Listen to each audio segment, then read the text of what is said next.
Hi hello ನಮಸ್ಕಾರ ಸ್ನೇಹಿತರೆ.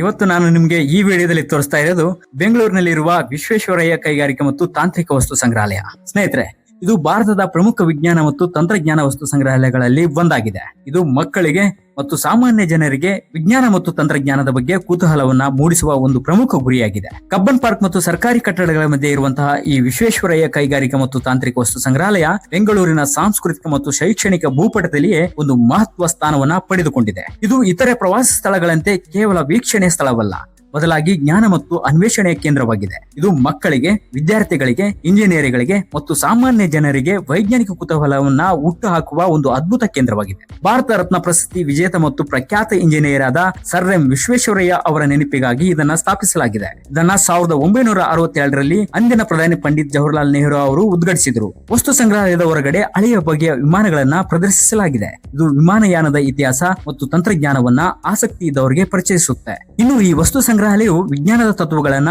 ಸರಳವಾಗಿ ಮತ್ತು ಸಂವೇದನಾತ್ಮಕವಾಗಿ ಅರ್ಥ ಮಾಡಿಕೊಳ್ಳಲು ವಿವಿಧ ಗ್ಯಾಲರಿಗಳು ಮತ್ತು ಪ್ರದರ್ಶನಗಳನ್ನ ಇದು ಹೊಂದಿದೆ. ಇಲ್ಲಿನ ಕೆಲವು ಪ್ರಮುಖ ವಿಭಾಗಗಳಂದ್ರೆ ಇಂಜಿನ್ ಹಾಲ್, ವಿವಿಧ ರೀತಿಯ ಇಂಜಿನ್ಗಳು ಮತ್ತು ಅವು ಹೇಗೆ ಕೆಲಸ ಮಾಡುತ್ತವೆ ಎಂಬುದರ ಬಗ್ಗೆ ಮಾಹಿತಿಯನ್ನ ಇಲ್ಲಿ ನೀಡುತ್ತೆ.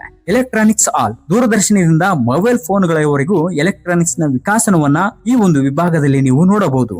ವಿದ್ಯುತ್ ತರಂಗಗಳು ಮತ್ತು ಇತರೆ ವಿದ್ಯುತ್ ಸಾಧನಗಳು ಹೇಗೆ ಕೆಲಸ ಮಾಡುತ್ತವೆ ಎಂಬುದರ ಬಗ್ಗೆ ಕೂಡ ಇಲ್ಲಿ ಮಾಹಿತಿಯನ್ನ ನೀಡುತ್ತೆ. ಫನ್ ಸೈನ್ಸ್ ಗ್ಯಾಲರಿ, ಈ ಒಂದು ವಿಭಾಗವು ಎಲ್ಲಾ ವಯಸ್ಸಿನವರಿಗೆ ಅತಿ ಹೆಚ್ಚು ಆಕರ್ಷಕವಾಗಿದೆ. ಇಲ್ಲಿ ವಿಜ್ಞಾನದ ಮೂಲಭೂತ ನಿಯಮಗಳಾದ ಭೌತಶಾಸ್ತ್ರ ಮತ್ತು ಗಣಿತವನ್ನ ಆಟಗಳ ರೂಪದಲ್ಲಿ ನೀವು ಕಲಿಯಬಹುದು. ಕನ್ನಡಿಗಳ ಅದ್ಭುತ ಲೋಕ, ಧ್ವನಿ ತರಂಗಗಳ ಆಟ ಮತ್ತು ಇತರ ಹಲವಾರು ಪ್ರದರ್ಶನಗಳು ಇಲ್ಲಿವೆ.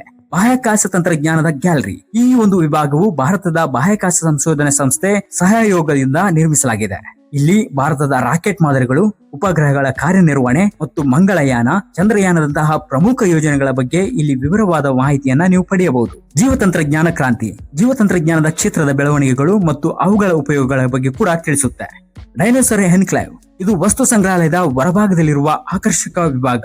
ಇಲ್ಲಿ ಡೈನೋಸರ್ಗಳು, ಬೃಹತ್ ಗಾತ್ರದ ಚಲಿಸುವ ಮಾದರಿಗಳನ್ನ ಕೂಡ ನೀವು ನೋಡಬಹುದು. ರೆಕ್ಸ್, ಸ್ಟೈಗೋರಸ್ ನಂತಹ ಡೈನೋಸರ್ಗಳು ಹೇಗೆ ಬದುಕುತ್ತಿದ್ವು ಎಂಬುದರ ಬಗ್ಗೆ ಮಕ್ಕಳಿಗೆ ಕುತೂಹಲವನ್ನ ಮೂಡಿಸುತ್ತೆ. ಸೈನ್ಸ್ ಅಂಡ್ ಸ್ಪೇರ್ಸ್, ಇದು ಏಷ್ಯಾದಲ್ಲಿಯೇ ಒಂದೇ ಒಂದು ಇರುವ ವಿಶೇಷ ವ್ಯವಸ್ಥೆಯಾಗಿದೆ. ಭೂಮಿ ಸಾಗರಗಳು ಮತ್ತು ವಾತಾವರಣಗಳ ಬಗ್ಗೆ ದೃಶ್ಯ ಮಾಧ್ಯಮದ ಮೂಲಕ ಮಾಹಿತಿಯನ್ನ ನೀಡುತ್ತೆ.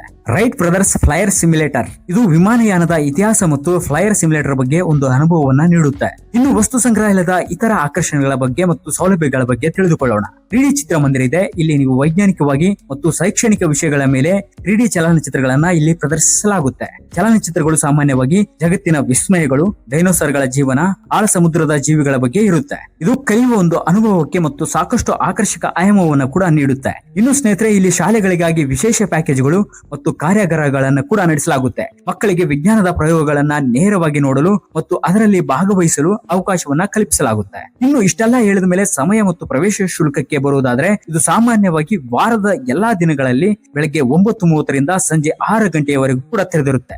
ದೀಪಾವಳಿ ಮತ್ತು ಗಣೇಶ ಚತುರ್ಥಿಯ ದಿನ ಹೊರತುಪಡಿಸಿ ಬೇರೆ ಎಲ್ಲಾ ದಿನಗಳಲ್ಲಿ ಕೂಡ ಓಪನ್ ಇರುತ್ತೆ. ಇನ್ನು ಪ್ರವೇಶ ಶುಲ್ಕವು ಸಾಮಾನ್ಯ ಜನರಿಗೆ ಹಾಗೂ ಶಾಲಾ ಕಾಲೇಜು ವಿದ್ಯಾರ್ಥಿಗಳಿಗೆ ಮತ್ತು ಇತರ ವರ್ಗದವರಿಗೆ ಸ್ವಲ್ಪ ಭಿನ್ನವಾಗಿರುತ್ತೆ. ನೀವು ಇದರ ಒಂದು ನಿಖರವಾದ ಶುಲ್ಕ ವಿವರಗಳಿಗಾಗಿ ಅದರ ಅಧಿಕೃತ ವೆಬ್ಸೈಟ್ ಅನ್ನ ಪರಿಶೀಲಿಸುವುದು ಸೂಕ್ತ. ನೀವು ಇಲ್ಲಿ ಟಿಕೆಟ್ ಗಳನ್ನ ಆನ್ಲೈನ್ ಮೂಲಕ ಅಥವಾ ಸ್ಥಳದ ಕೌಂಟರ್ ನಲ್ಲಿ ಕೂಡ ಪಡೆದುಕೊಳ್ಳಬಹುದು. ಸ್ನೇಹಿತರೆ, ನಿಮ್ಗೆ ಇಲ್ಲಿ ಒಂದು ಸಂಪೂರ್ಣವಾಗಿ ನೋಡೋದಕ್ಕೆ ಕನಿಷ್ಠ 3ರಿಂದ 4 ಗಂಟೆಗಳು ಕೂಡ ಸಮಯ ಕೂಡ ಬೇಕಾಗಬಹುದು. ಪ್ರತಿ ಗ್ಯಾಲರಿಯು ಒಂದು ವಿಭಿನ್ನವಾಗಿರುವುದರಿಂದ ಅವುಗಳ ಆಸಕ್ತಿ ಆಧಾರದ ಮೇಲೆ ನೀವು ಆಯ್ಕೆ ಮಾಡಿಕೊಳ್ಳಬಹುದು.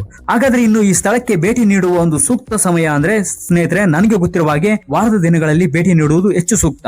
ಸ್ನೇಹಿತರೆ, ಅಷ್ಟೇ ಅಲ್ಲದೆ ನಿಮ್ಗೆ ಇಲ್ಲಿ ಕೆಲವು ಸೌಲಭ್ಯಗಳು ಸಹ ಇವೆ. ಒಳಗಡೆ ಕ್ಯಾಂಟೀನ್ ಇದೆ, ಕುಡಿಯುವ ನೀರಿನ ಸೌಲಭ್ಯ ಸಹ ಇದೆ ಮತ್ತು ಅಷ್ಟೇ ಅಲ್ಲದೆ ವಿಶ್ರಾಂತಿ ಸ್ಥಳಗಳು ಕೂಡ ಇದಾವೆ. ಹಾಗಾದ್ರೆ ಇದಕ್ಕೆ ಹೋಗುವುದು ಹೇಗೆ ಅಂತ ನೀವು ನನ್ನ ಕೇಳೋದಾದ್ರೆ, ನೀವು ಬೆಂಗಳೂರಿನಿಂದ ಪಯಣ ಮಾಡಬೇಕಾದ್ರೆ ಹಲವಾರು ಆಯ್ಕೆಗಳು ನಿಮ್ಗೆ ಸಿಗುತ್ತವೆ. ಸಾರ್ವಜನಿಕ ಸಾರಿಗೆಯ ಮೂಲಕ ಆದರೂ ನೀವು ಪಯಣ ಮಾಡಬಹುದು ಅಥವಾ ನಿಮ್ಮ ಸ್ವಂತ ವಾಹನದಲ್ಲಿಯೂ ಕೂಡ ಪಯಣ ಮಾಡಿ ಈ ಒಂದು ಸ್ಥಳಕ್ಕೆ ನೀವು ಭೇಟಿ ನೀಡಬಹುದು.